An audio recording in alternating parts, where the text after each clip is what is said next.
अस्सलाम वालेकुम वरहमतुल्लाहि वबरकातुहू। जो बंदा एहतिकाफ में बैठा हुआ है, क्या वो कपड़े चेंज कर सकता है? और नंबर 1 और नंबर 2, क्या वो एहतिकाफ की जगह की सफाई कर सकते हैं कि नहीं कर सकते हैं? ये आज का सवाल है। बिलख़ुसूस ये ख़वातीन की तरफ से सवाल ज़्यादा पूछा जाता है, चाहे मर्द है, चाहे औरत है, आप इस मसले को ज़रा समझ लीजिए। एहतिकाफ की हालत के अंदर आप अगर एहतिकाफ की जगह की सफाई कर रही हैं, तो कोई मसला नहीं, कर सकते हैं। लेकिन याद रखें वो एहतिकाफ की जगह हो, दूसरी जगह ना हो।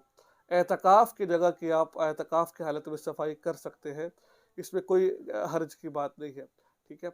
लेकिन अगर आप एहतिकाफ के बाहर की जगह की सफाई कर रही है, तो आपके इससे एहतिकाफ टूट जाएगा, आप एहतिकाफ फासिद हो जाएगा आपका, ठीक हो गया? और दूसरी बात, कपड़े चेंज करना, कपड़े चेंज जो कर रहे हैं वो अपने एहतिकाफ की जगह में रहकर करने हैं, ना कि बाहर जाके कर रहे हैं वॉशरूम में जाकर।